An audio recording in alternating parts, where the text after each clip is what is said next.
our promise, there was meetings, and it describes it in here, between the United States, Germany, England. It was primarily those was U.S., Germany, England, and Russia, where they sat down and discussed who was going to be allowed to get into NATO, what Russia's opinion was on it.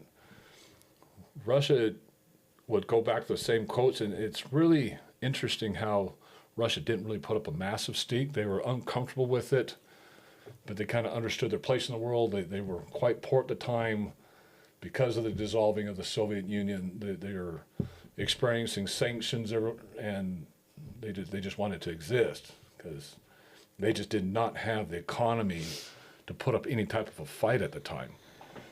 So as much as their delegates kind of screamed and yelled at it, they just kind of sat back and said, well, I mean, the only defense we have is nuclear, and no one's going nuclear at all. Right. And I think that's the biggest problem Russia has right now is Russia knows if they got into a direct conflict with the United States, it'd probably be similar between Russia and the United States as it was between Russia and Iraq. I mean, we took over Iraq in 4 days. I mean, Russia probably takes a little bit longer than that.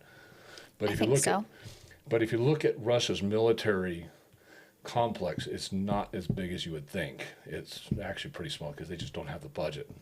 And with our advanced weaponry, we could probably inroad right into Moscow fairly quickly. But the nuclear deterrent is the big thing, and Putin's not afraid to not use it. And so what puts Russia on the big stage is they have more nuclear weapons than we do. Right. Active, and that's always been the nuclear deterrent.